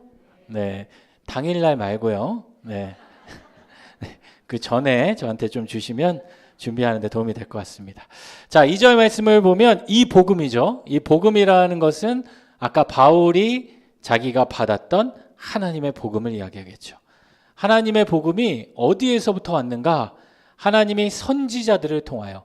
여러분, 여기서 말하는 선지자들은 그 구약에 나오는 그런 선지자들을 가리키겠죠. 그러면서 이 선지자들이라고 할 때는 특별히 구약 성경을 가리킨다라고 할 수 있어요. 제가 바울이 이 편지를 보낼 때, 로마서의 편지를 보낼 때 목적 가운데 하나가 이방인과 유대인들을 화해시키는 그 부분도 하나 있다고 그랬어요. 그러면 특별히 이방인과 이 유대인들이 화해되기 위해서는 이 유대인들이 가지고 있던 그 율법의 문제를 어떻게 해석하느냐. 근데 그 율법이 이야기할 때는 특별히 그들이 믿고 있던 그 구약 성경을 어떻게 받아들여야 되는가. 그래서 바울이 이야기합니다. 이 복음은, 하나님의 복음은 하나님이 선지자들을 통하여 그의 아들에 관하여. 그의 아들은 누구예요? 예수 그리스도죠. 선지자들이 예수 그리스도에 관하여 성경에 미리 약속하신 것이다. 바울이 증거하는 복음의 핵심은 누구라고 그랬어요? 예수 그리스도잖아요. 근데 그 복음이 증거하고 있는 그 예수 그리스도가 바울 내가 이야기하는 것이 아니라 누가 이야기하는 거예요? 선지자들이 구약 성경에 이미 예언한 것이다 라는 거예요. 그러니까 예수 그리스도가 누구다? 너희들이 이야기했던 구약 성경의 그 선지자들이 율법에서 이야기하고 있던 그 메시아가 바로 누구다? 예수 그리스도시다. 예수 그리스도시다. 여러분, 이 문제가 풀려야 그 유대인들이 가지고 있던 그 율법의 문제가 풀리게 되는 거예요. 자, 그리고 3절, 4절 같이 한번 읽어볼게요. 시작. 관하여 말하면 육신으로는 다윗의 혈통에서 나셨고 성결의 영으로는 죽은 자들 가운데서 부활하사 능력으로 하나님의 아들로 선포되셨으니 곧 우리 주 예수 그리스도시라. 자, 그 아들이 누구인지에 대해서 이야기하고 있죠. 다시 말하면 복음이 예수 그리스도이신데 그 예수 그리스도가 누구이신지 이야기합니다. 3절 보니까 그의 아들에 관하여 말하면 육신으로는 누구의 혈통? 네, 여러분 예수님이 어디 지파일까요? 1번 레위 지파, 2번 요셉 지파, 3번 베냐민 지파, 4번 유다 지파. 자, 1번 레위 지파, 2번 뭐였죠? 요셉 지파, 3번 베냐민 지파, 4번 유다 지파. 네, 정답은 유다 지파 되겠어요. 왜? 다윗이 무슨 지파예요? 유다 지파니까. 다윗의 혈통, 유다 지파니까. 그래서 그 이야기를 하는 겁니다. 육신으로는 다윗의 혈통에서 나셨다. 여러분, 그 하나님의 속성, 우리가 하나님의 속성을 이야기할 때는 뭐 여러 가지가 있겠지만 크게 두 가지로 나눌 수 있어요. 첫 번째는 공유적 속성이 있고 두 번째는 비공유적 속성이 있어요. 여러분 뭐 이 용어는 모르셔도 되고요. 그냥 이렇게 생각하시면 돼요. 공유적 속성은 우리도 함께 가지고 있는 거. 하나님의 성품, 물론 하나님의 성품과 우리의 속성과는 비교할 수 없지만 그래도 우리도 함께 가질 수 있는 거. 근데 비공유적 속성은 어떤 거예요? 우리는 감히 가질 수 없는 거. 여러분 예수님을 생각해 보세요. 예수님의 속성 중에 예수님의 인성이 있고 신성이 있을 거예요. 인성은 인간적인 성품이잖아요. 그거는 우리 인간들도 가지고 있는 거겠죠. 그거는 공유적 속성이 되는 거예요. 그렇지만 예수님의 속성 중에 어떤 속성이 있어요? 신성이 있어요. 근데 이 신성을 우리가 가질 수 있습니까? 없습니까? 가지게 되면 어떻게 돼요? 가지게 되면 가진 사람들 많이 있잖아요. 우리나라에. 사이비가 되고 이단이 되는 거예요. 여러분 그 이단 사이비들이 이야기하는 게 뭐예요? 내가 그 신성을 가진 자다. 제가 작년에 말씀드렸잖아요. 우리나라에 내가 예수다라고 하는 사람이 몇 명이다? 41명이다. 43명인데 2명이 죽었어요. 올해는 또 몰라요. 또 누가 또 태어났는지. 계속 보니까 제가 신학교 때도 40명대였는데 아직도 40명인 거 보니까 그때 죽은 사람도 많거든요. 근데 계속 이게 태어나는 것 같아요. 계속 주장하고 나타나고 이러는 것 같은데 그런 사람들이 있다는 거예요. 하나님의 속성이 공유할 수 있는 부분이 있고 공유하지 못하는 부분이 있다. 그 중에 이 3절 말씀은 육신으로는 다윗의 혈통이다. 다음 사진 보시면 이 예수님의 족보가 이렇게 나와 있어요. 하나님부터 이렇게 쫙. 여러분이 이거를 저는 다 외울까요? 못 외울까요? 외운다. 네, 네, 감사합니다. 네, 못 외운다. 정답은 외웠는데 지금은 못 외운다. 네, 입시 시험 볼 때는 다 외웠죠. 왜냐면 여기서 시험이 나오니까. 여러분이 막 이거 다 외워요, 막. 이니셜로 외워서 저는 성경을 여러분이 저한테 성경을 물어보시면 제가 바로 대답은 못할 수 있지만 생각해보면 나와요. 그래서 어떻게 되냐면 막 게탄, 동해나, 요네세, 시가로만, 더장, 만정나, 팔소등, 와니우 이게 뭐냐면 마태복음 이 장별로 이렇게 외우는 이런 식으로 이게 다 이게 기억하고 있는데 이런 예수님의 족보가 이렇게 되었다라는 거예요. 보시면 다윗이 몇 번째인가요? 35번째? 35번째 보면 다윗 보이시죠? 그리고 예수님이 77번. 안 보이시죠? 그냥 그냥 믿음의 눈으로 보시면 돼요. 네, 이런 족보가 있다. 그래서 예수님께서는 육신으로는 다윗의 혈통이다. 그러면 4절은 무슨 뭐예요? 성결의 영으로. 다시 말하면 이것은 예수님의 신성에 대한 부분이겠죠. 성결의 영으로는 죽은 자 가운데에서 부활하셨다. 예수님의 놀라운 능력이시죠. 하나님이 주신 능력, 죽은 자 가운데서 부활하셨다. 신성에 대한 결정적인 증거죠. 아무도 모방할 수 없는 신성. 여러분, 우리 세계 종교를 보면 이 예수님과 같다라고 주장하는 그런 성인들이 있어요. 누가 있어요? 뭐 석가모니도 있고 마호메트도 있고 또 누가 있을까요?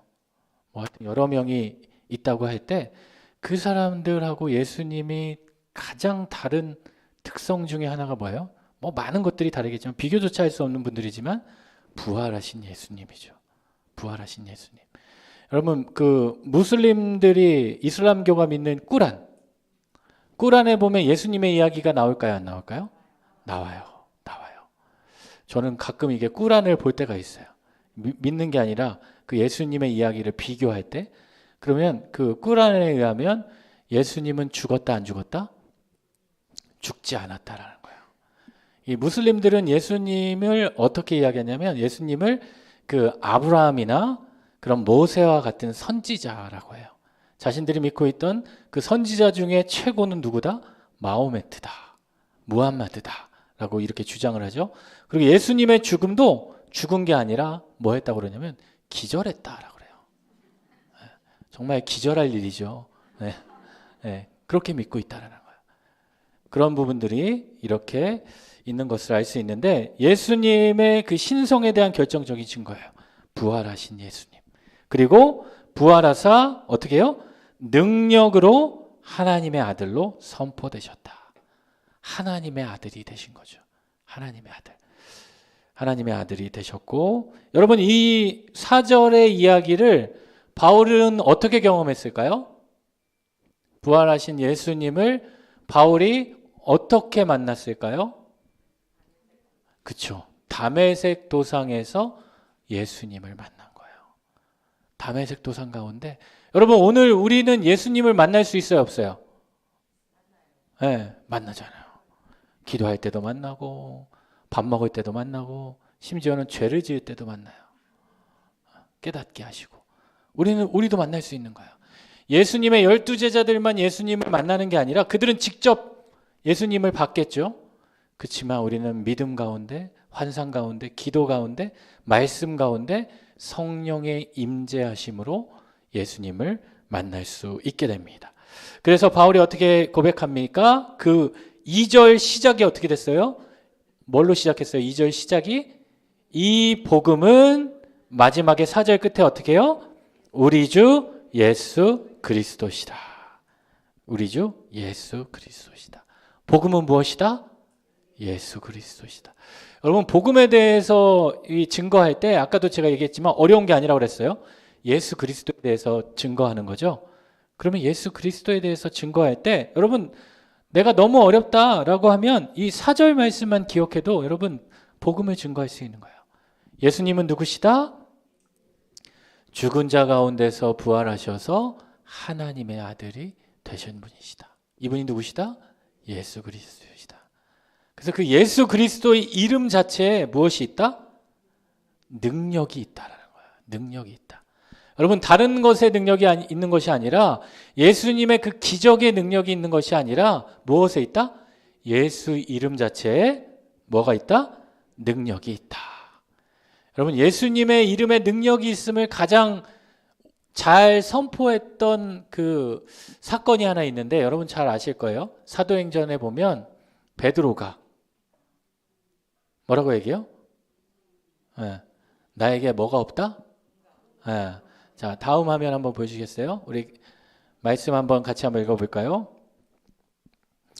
사도행전 3장 6절 같이 한번 읽어보겠습니다. 시작. 베드로가 이르되 은과 금은 내게 없거니와 내게 있는 것을 내게 주노니 나사렛 예수 그리스도의 이름으로 일어나 걸으라. 그렇죠. 어디에 능력이 있다는 거예요? 예수 그리스도의 이름에 능력이 있다는 거예요. 여러분, 오늘날 우리가 회복해야 될 능력이 무엇이냐면 바로 이 예수 그리스도의 이름의 능력이에요. 내가 믿음 안에 살면서 내가 이 이름의 능력을 의지하고 있는가, 믿고 있는가? 여러분, 한번 스스로를 한번 생각해 보세요.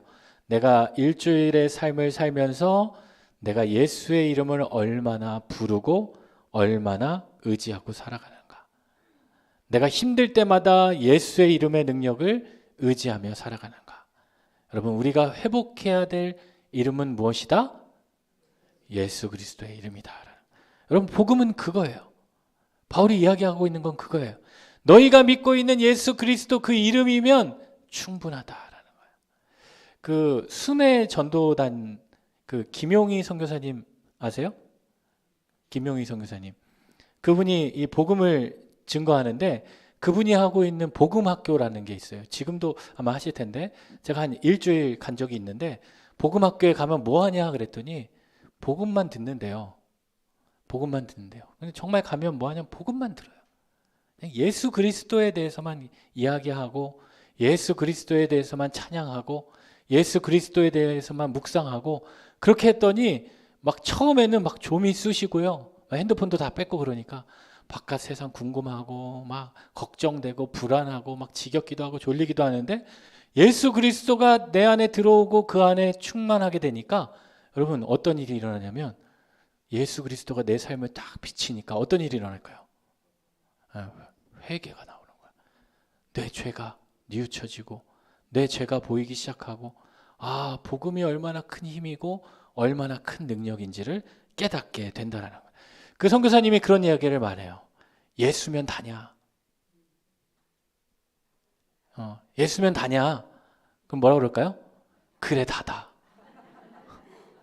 예수면 다냐? 여러분 맞아요. 예수면 다예요? 네, 다예요. 예수면 다예요. 예수님이면 충분합니다. 예수님이면 충분하다. 그 이름 자체에 큰 능력이 있다. 그래서 우리가 회복해야 될 능력, 회복해야 될 이름은 무엇이다? 예수 그리스도의 이름이다. 자, 5절 말씀 또 같이 한번 읽어보겠습니다. 5절 시작. 그의 이름을 위하여 모든 이방인 중에 믿어 순종하나니 그로 말미암아 그 예수 그리스도로 말미암아 우리가 무엇을 받았다고요? 은혜와 사도 직분을 받았다라. 여러분 은혜를 우리가 누구를 통해서 받았어요? 예수 그리스도를 통해서 받은 거예요. 여러분 죄사함을 누구를 통해서 받았어요? 예수 그리스도. 아까 얘기했잖아요. 우리가 하나님께 나아갈 수 있는 건 누구 때문이에요? 예수님 때문에. 그게 바로 무엇이다? 은혜다. 그리고 예수님은 우리에게 은혜를 주시고 우리에게 무슨 직분을 주셨다? 사도의 직분을 맡겨주셨다. 사도의 직분을 주셨다. 은혜로 주신 목적은 이 사도의 사명을 감당하게 하기 위해서 주셨다. 그리고 그의 이름을 예수 그리스도의 이름을 위하여 모든 이방인 중에 믿어서 무엇하게 했다? 순종하게 했다. 여러분 믿음을 증거하는 것은 이 순종이 동반되어야 된다는 거예요. 내가 언제 믿을 수 있냐면 순종하게 될 때 믿을 수 있게 되는 거예요. 그리고 6절 같이 한번 읽어볼게요. 시작.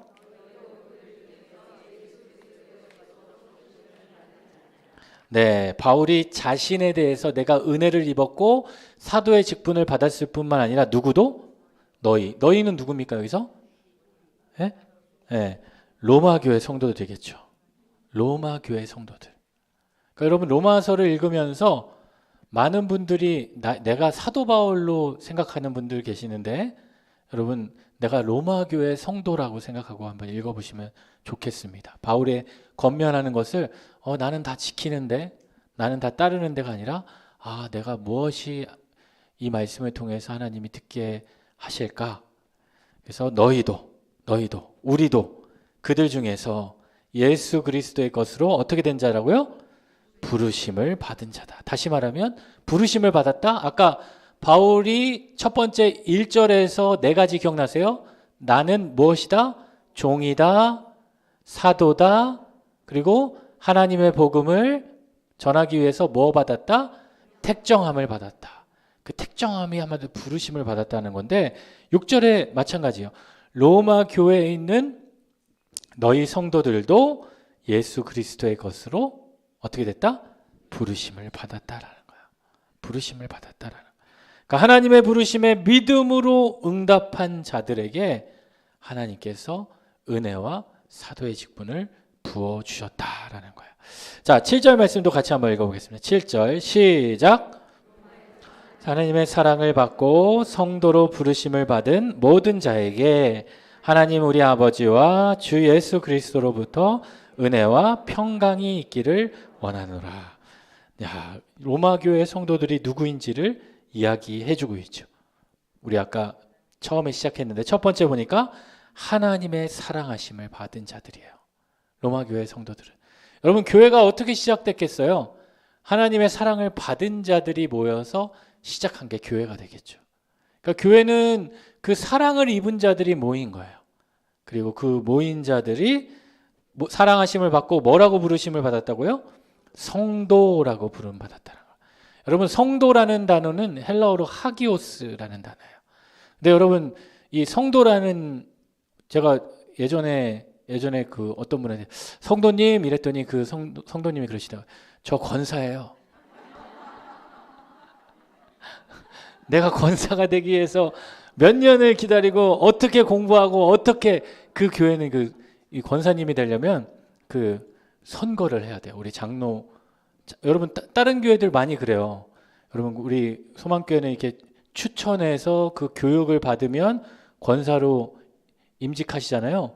근데 아마 대다수의 교회가 그럴 것 같아요. 그 권사가 되기 위해서 그 후보자 조건이 있고 그 조건 자격이 되는 분들 한해서 어떻게 해요? 이 투표를 하는 거예요.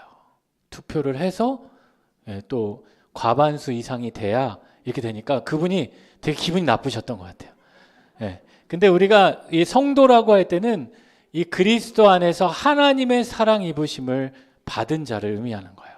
그러니까 여러분 혹시 권사님들, 우리 집사님들 어렵게 집사의 직분 받으시고 권사의 직분 받으셨지만 제가 이게 성도님들 하면은 여러분들을 다 포함하는 겁니다. 아시겠죠?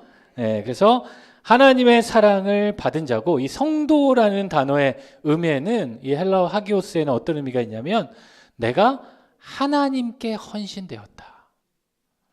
누구에게? 하나님께 헌신된 자다. 그러니까 여러분 내가 성도로 부르심 받았다라는 것은 누구에게 헌신된 자? 하나님께. 여러분 이게 중요해요. 꼭 집사님만, 권사님만, 장로님만 하나님께 헌신된 자가 아니라 누구가? 성도가 헌신된 자라는 거예요. 우리 성도님들 가운데 그런 생각 가지신 분도 있어요.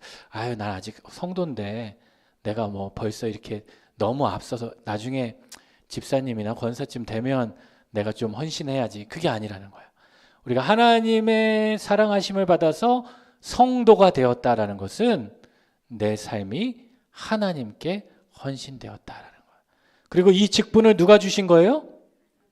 7절을 보니까 하나님께서 주신 거예요. 하나님 우리 아버지와 주 예수 그리스도부터 이것이 주어졌다. 그래서 무엇이 임하기 원한다? 은혜와 평강이에요. 여러분 이 은혜와 평강은 바울이 즐겨 쓰는 말이에요. 바울이 누군가를 축복해 줄 때 바울은 주로 어떻게 하냐면 그냥 여러분 축복합니다. 여러분 사랑합니다. 이게 아니라 여러분에게 하나님의 은혜와 평강이 있기를 원합니다. 여러분 은혜라는 단어는 헬라어로 많이 들어보셨죠? 카리스라는 말이고 이 평강이라는 말은 무슨 말이에요? 에이레네라는 말이에요. 여러분 카리스라는 말은 이 은혜라는 말은 카리스라는 단어는 무슨 뜻이 있냐면 기쁨이라는 거예요. 그러니까 내가 죽을 수밖에 없고 내가 죄로 인해서 버려질 수밖에 없는 자인데 예수 그리스도로 말미암아 내가 구원을 받은 그 은혜로 인해서 내가 어떻게 된다? 기쁨이 넘치게 된다. 그래서 그게 은혜고 이 평강이라는 단어는 에이레네. 근데 여러분 이 에이레네라는 단어를 아시는 분도 계실 테지만 좀 생소한 분들은 히브리어로 알고 계신 분들 계셔요. 히브리어로 인사할 때 어떻게 인사해요? 샬롬. 그게 뭐예요? 평강이 있을지어다. 그 의미입니다. 이 평강이란 단어, 평강이란 단어. 어떤 사람에게 기쁨이 되고 평강이 되는 거, 평강이 되는 거. 그래서 우리가 예수 그리스도를 믿고 성도가 된다라는 것은 어떻게 해요? 우리가 대단해서 내가 그런 택함을 받은 것이 아니라 하나님이 우리를 택하여 주셨고 우리에게 은혜와 평강을 주셨다라는 거예요. 여러분 찬양 중에 그 성도의 노래라는 찬양 아세요? 네. 못 들어보셨나요? 성도의 노래라는 찬양이 있어요. 제가 참 좋아하는 찬양인데 오늘 이번 주 한번 이게 들어보시면 좋겠습니다. 우리 다음 장에 보시면 그 가사가 있는데 이 가사를 보면 이래요. 우리 같이 한번 가사만 한번 읽어볼까요? 우리는 무명하나 유명한 자요 죽음의 위기 속에서 참 생명 가졌고 근심하나 기뻐하며 가난하나 다른 이를 부욕해 하는 자로다. 제목이 뭐라고요? 네. 또 나는 집사인데 성도님이나 부르는 거죠. 나는 권사인데 권사의 노래는 없나요? 네, 그 성도가 그 성도가 아니에요. 그 모든 우리 예수 그리스도를 믿고 하나님의 사랑을 입은 자들이 우리 성도라 부르심을 받는데 그 성도의 노래가 이 찬양이 있는데 여러분 잘 모르시니까 아시는 분 계십니까? 같이 한번 그러면 요 잠깐 불러볼까요? 같이 한번 불러보겠습니다. 우리는 무명하나 유명한 자요 죽음의 위기 속에도 참 생명 가졌고 근심하나 기뻐하며 가난하나 다른 이를 부욕해 하는 자로다. 저는 이 찬양이 참 너무 은혜가 되더라고요. 우리는 무명하지만 하나님께서는 우리를 성도로 불러주셔서 우리에게 사도의 역할을 주시고 우리를 택해 주셔서 우리를 어떻게 해주셨다? 유명하게 해주셨다. 하나님 나라의 유명한. 여러분 지금 옆에 계신 분들 보면 별로 안 유명한 것 같잖아요. 근데 하나님 나라에서 다 이미 유명한 자들인 거예요. 옆에 한번 보세요. 이렇게 연예인들 보듯이 이렇게 한번 손도 한번 잡아주시고 유명한 자이시군요. 제가 몰라봤습니다. 여러분 하나님 나라에 다 유명한 자들이라는 거예요. 그리고 여러분 우리는 예수 그리스도를 믿고 그 성령 안에 거함으로 죽음의 위기 속에서도 참 생명이 우리에게 임했고 근심하지만 어떻게 해요? 기뻐하게 되는 거예요. 은혜를 받은 자들은 기뻐할 수 있는 거예요. 그리고 가난하나 어떻게 해요? 다른 일을 부욕해 하고 그것이 바로 모든 것을 가지게 된 거라는 거예요. 여러분 이번 한 주간 이 로마서 말씀을 우리가 또 같이 공부하면서 우리가 사순절을 보내면서 하나님께서 나를 성도로 부르셨구나. 하나님께서 나를 하나님의 사랑을 입은 자로 부르셨구나. 나는 무명하지만 하나님이 참 유명케 해주셨구나. 나는 연약하지만 하나님이 강하게 해주셨구나. 그러한 은혜를 고백하며 또 한 주간을 보내실 수 있기를 소망합니다. 오늘은 여기까지 해야 될 것 같습니다. 하고 제가 기도하고 우리 또 이어서 또 진행하도록 하겠습니다. 같이 기도하겠습니다. 사랑의 하나님 감사합니다. 이번 학기 로마서 말씀을 시작하며 하나님 바울을 통해 주셨던 그 말씀들을 우리 마음 가운데 되새겨 보았습니다. 예수 그리스도의 종이었고 주님의 사도였던 그 바울이 하나님의 복음을 위하여 택정함을 받고 하나님 주님의 부르심 앞에 순종하며 수고했던 그 헌신을 주님 기억하여 주시고 또 하나님 오늘도 바울과 같이 우리들도 하나님의 사랑을 입어서 성도의 역할을 믿음으로 잘 감당할 수 있도록 인도하여 주시옵소서. 하나님 로마서 말씀을 공부하면서 우리의 삶에 믿음이 무엇인지를 깊이 깨닫게 하시고 그 믿음을 우리의 삶에 행함으로 참된 믿음의 사람으로 자랄 수 있도록 인도하여 주옵소서. 하나님 다음 주 돌아오는 시간까지 우리의 건강도 지켜주시고 우리를 은혜 가운데 평강 가운데 머물게 하여 주시기 원하오며 예수님의 이름으로 축복하며 기도드립니다. 아멘. 네, 수고하셨습니다. 여러분 다음 주에 오실 때 로마서 1장, 2장 다시 한번 읽어 주시고요. 이 교재 또 가지고 와 주시고, 이 시간 광고 말씀이 있으니까 잠시 앉아 주세요. 우리 이번 학기에 우리 14지구 성인성서연구 성경공부 우리 반장님으로 수고해 주실 우리 김경희 권사님을 잠시 소개하겠습니다. 우리 반장님 잠깐 나오셔서 광고 말씀도 해주시고, 네, 또 우리 수고하시는데 우리 박수로 우리 격려해 드리겠습니다.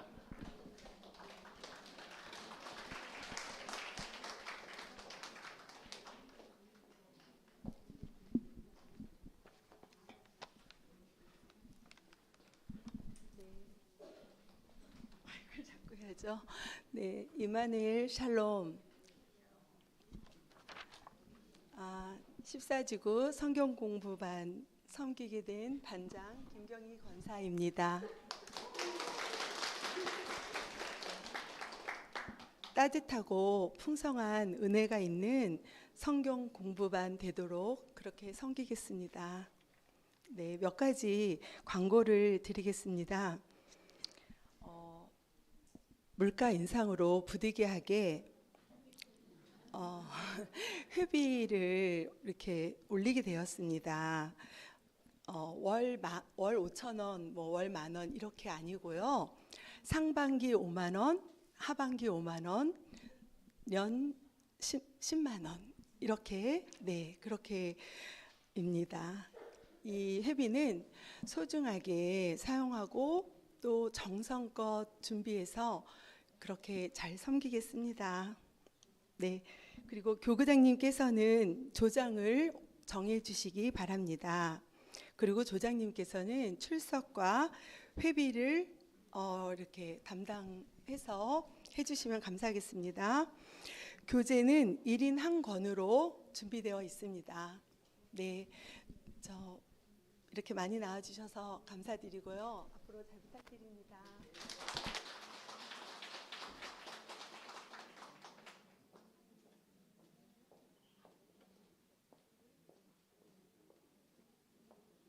네, 제가 한 가지 광고를 빼먹었는데요. 이번 학기도 이렇게 오프라인으로 현장에서 공부를 하고요.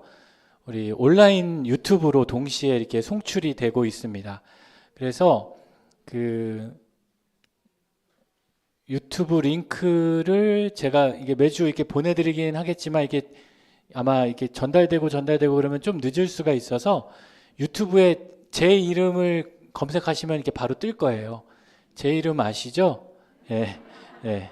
이재겸 목사 검색하시면 매주 화요일 10시에 이렇게 뜨니까 그 유튜브에 들어오셔서 이 직장 다니시는 분들 또 이렇게 개인적인 일로 이 참석 못 하시는 분들이 계시니까 그분들에게 이렇게 알려주시면 들어오셔서 공부하시면 좋을 것 같습니다. 혹시 뭐 연결이 잘 안 되시는 분들은 저한테 말씀해 주시고요. 네. 네네네네. 그리고, 네, 제가 그곳에 또 이렇게 같이 뭐 필요한 자료들 같이 공유해 드리도록 하겠습니다. 그리고, 14지구 우리 성경 공부반에 참여하시는 분들은, 오픈 채팅방을 우리 부총무님이 만들어 주실 거예요. 그러면은 여러분 그곳에 가입해 주시면 카톡 주소록 상단에 친구 찾기를 클릭하시고 지금 한번 해보시겠습니까? 또 어려울 수 있으니까. 지금 만들어져 있나요? 네. 지금 같이 하시는 게 좋을 것 같습니다. 도와주시면 되니까. 카톡 주소록 상단에 보시면 친구 찾기가 있습니다. 친구 찾기를 클릭하시면 네, 잘 안 되시는 분들은 손을 들어주시면 우리 도와주실 겁니다.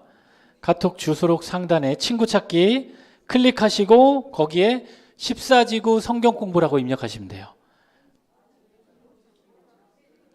네, 14지구 성경 공부. 네. 14지구 성경 공부를 입력하시고 클릭을 하시면 예, 비밀번호가 있습니다. 비밀번호는 9191 9191 그리고 들어오시면 되겠습니다. 네. 네.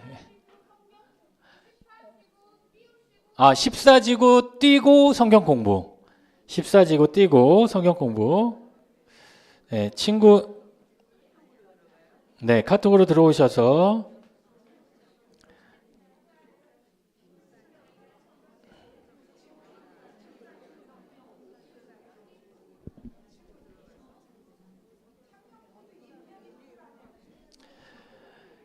카톡 주소록 상단에 친구 찾기를 클릭하시고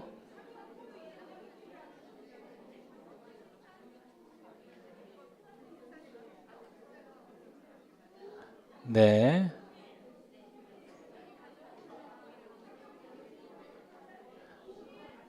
네, 비밀번호는 9191입니다. 9191.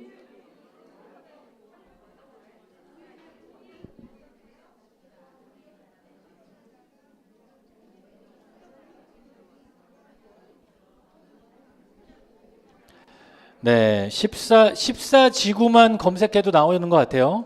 14지구 그룹 채팅 참여하기 비밀번호 9191. 네, 들어오시면 되겠습니다.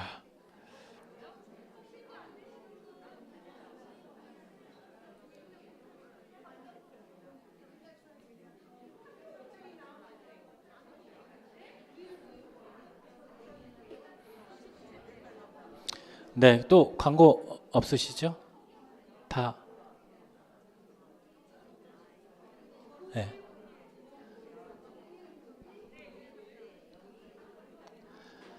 네, 그 참석하시면서 저희 14지구에 우리 7개 교구가 있습니다.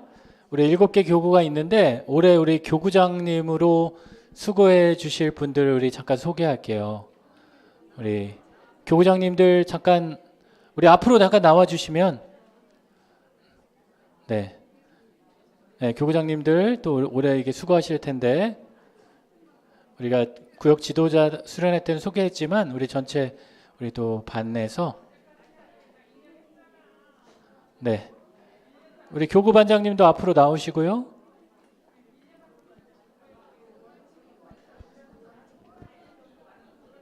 네. 우리 손정란 권사님도 앞으로 오시고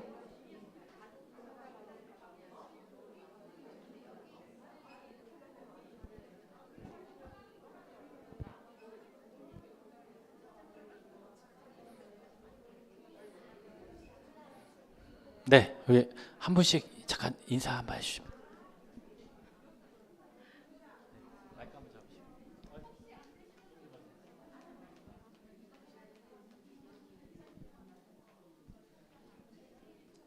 중부 이교구 차진학 권사입니다. 한강 1교구를 담당한 송정영 권사입니다.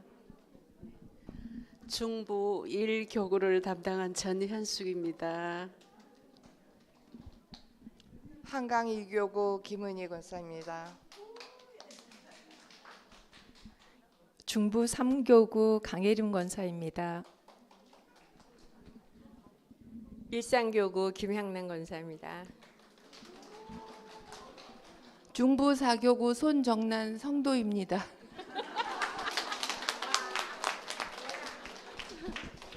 네, 이렇게 7분의 우리 교구장님들이 섬겨주시겠고요. 우리 손정란 권사님이 전체 이게 교구 반장님으로 우리 수고해 주시겠습니다. 올 한해 또 이렇게 귀한 섬김 계시는데 우리 성경공부 반장님 우리 김경희 권사님도 잠깐 옆에 서시고 여러분 우리 박수로 한번 잘 섬겨달라고 우리 격려하겠습니다. 네, 감사합니다. 감사합니다. 네, 이제 모든 광고를 마치고요. 우리 오픈 카톡방이 만들어졌는데 거기를 들어오셔서 나가시면은 안 되니까 여러분 가능한 알림을 꺼두시면 될 것 같아요. 네, 너무 막 알림이 많이 울리고 그러면 불편하겠지만 나가시지 마시고 네, 알림을 꺼주시면 좋겠습니다. 네, 소개해 주시죠. 네. 목사님이 소개하실 거라고 생각을 했는데요. 저한테 소개를 맡기셨는데요. 제가 성경 공부반 섬기는 이들을 소개하겠습니다. 모두 나와주세요. 총무님, 네, 모두 나와주세요.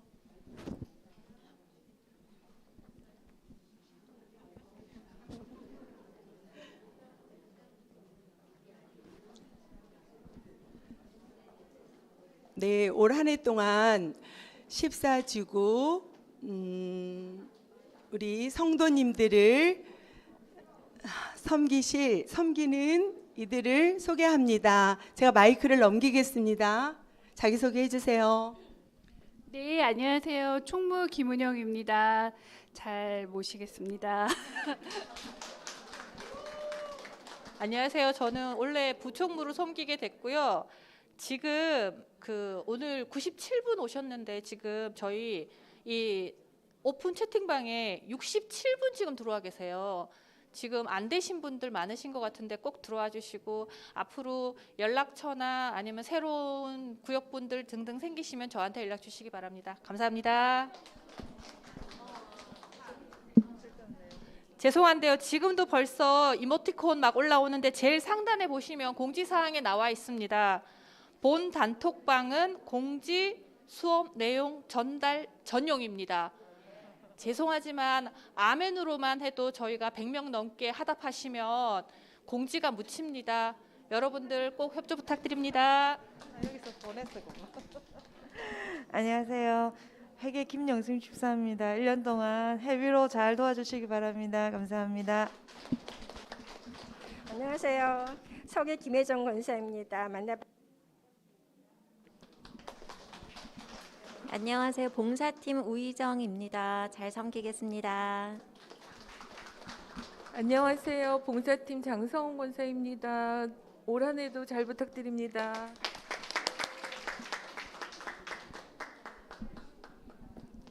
네, 차렷 저희 인사드리겠습니다. 네, 그리고 찬양팀을 소개해 드리겠습니다. 나와서 인사해 주세요. 네. 네. 목사님 해주세요. 네. 네, 우리 찬양팀 또 계신데요. 우리 다음에 또 이어서 소개하겠습니다. 여러분 오늘 수고 많으셨고요. 우리 한 주간 또 잘 보내시고 다음 주에 뵙도록 하겠습니다. 네, 수고하셨습니다.